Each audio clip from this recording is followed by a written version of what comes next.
Doo-wop, pop, pop. My love must be a kind of blind love. I can't see anyone but you. I only have eyes for you. Ooh. Shabop, shabop, shabop, shabop. And that's how I feel about y'all. You know why? Because that's how it is when you have something in common. There's something about having something in common with someone that makes the loyalty very easy. You want to be around people that you have things in common with. It's very easy to be loyal to those people. Very easy to spend time with them. Very easy to speak with them and talk to them. It's quite easy to do things with them. The world is a lot less lonely when we can find people that we have things in common with. We have something in common.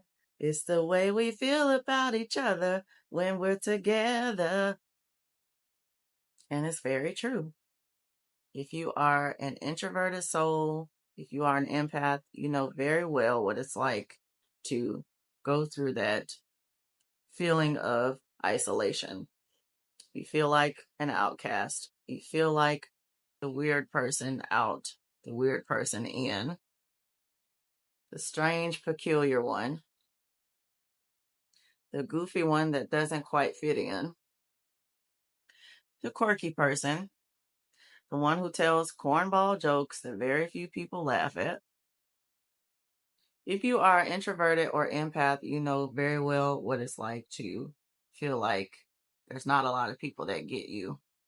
So when you find a group of people or you find someone, some blessed soul that does get you, you become quite elated. I know I particularly get very excited when someone graces my presence and they already know what type of person I am. They already can get me without saying very many words.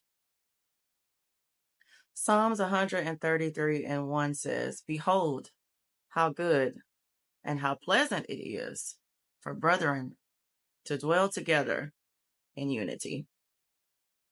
And I have found this to be so true when connecting with other empathic souls, connecting with other introverted souls, other shy people, other quiet people. It definitely feels like home. It really feels good to have a place of acceptance in a world that majorly doesn't accept you in general. I don't need the world or the masses to accept me. If I have a few good friends, that is enough for me. Proverbs 18 and 24 says, "A friend sticks closer than a brother." And it's quite easy to be close to your best friend. You share a lot of things. Not only do you have things in common, but you're sharing each other's secrets back and forth. You're solving each other's problems back and forth.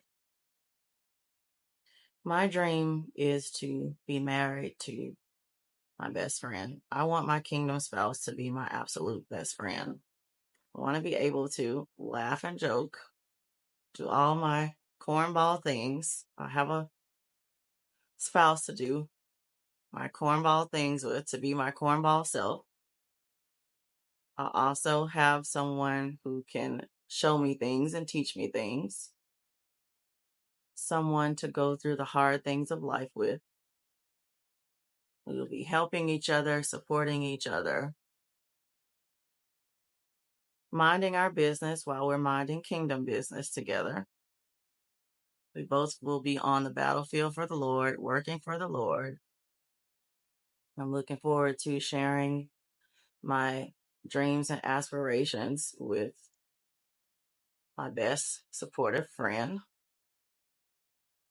Someone whose love language I can learn and they can learn mine, and we could spend the rest of our lives giving each other the gift of love.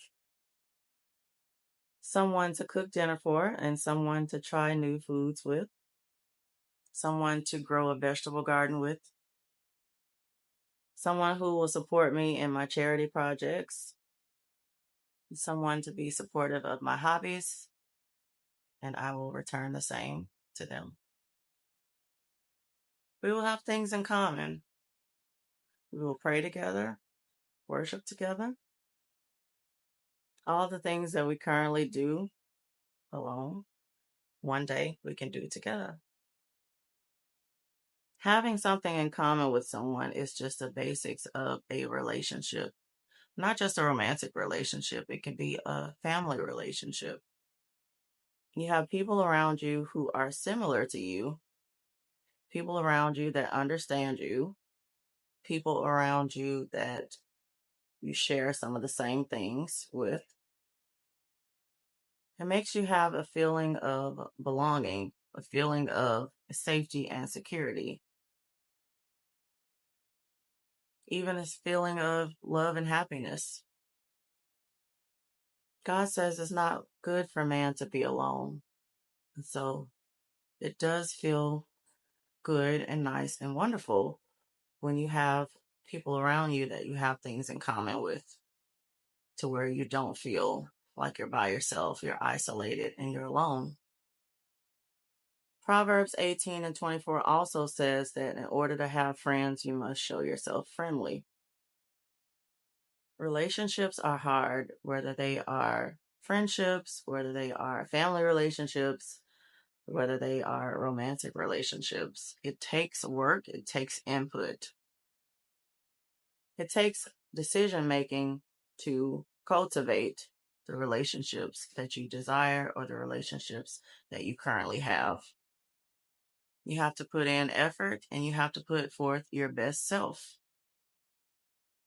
I'm going to keep showing myself friendly, showing my best self, showing my true empathic self.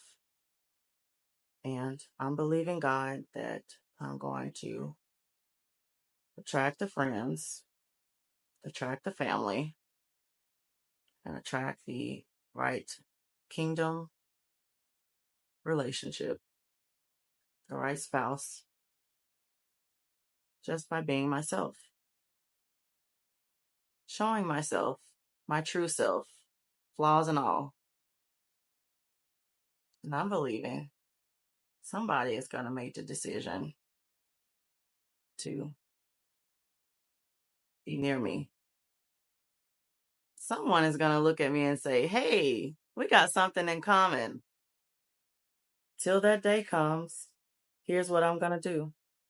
I'll be sitting up in my room thinking about you. Find the people that you have things in common with. Seek them out. Don't worry about people who won't accept you into their group, accept you into their clique, accept you into their secret society. Don't worry about any of that. God has a place for you to fit. We're not supposed to be like everybody else anyway, but there is a seat for God's peculiar people. Think it not strange when people call you strange. Don't have no fear though when people call you a weirdo. Be happy with the way that God made you, fearfully and wonderfully made you are. I've made up my mind that I'm done trying to fit in. What I will do is wait for the people that I have things in common with. And I can see the people subscribed to this channel are people that I have things in common with. And I'm very grateful. How can two walk together except they agree? How can you be friends with people that you don't have things in common with? How could you be in a relationship with someone that you're not on the same page with and you don't have things in common with? Commonality is key. Being cut from the same cloth, being birds of a feather, all of that matters. They say you soon become the company you keep. So Having people that you have things in common with absolutely is important. You're going to start rubbing off on them and they're going to rub off on you. And with all that rubbing, it needs to be good things that come off of each other. Iron should be sharpening iron. God gives good gifts to his people. Ask God to give you good friends. He who finds a wife finds a good thing. Make sure it's all good in your circle of friends. Make sure it's all good in your relationships. Find people who have a similar light to yours and shine together with them. Shine your common light with people you have things in common with.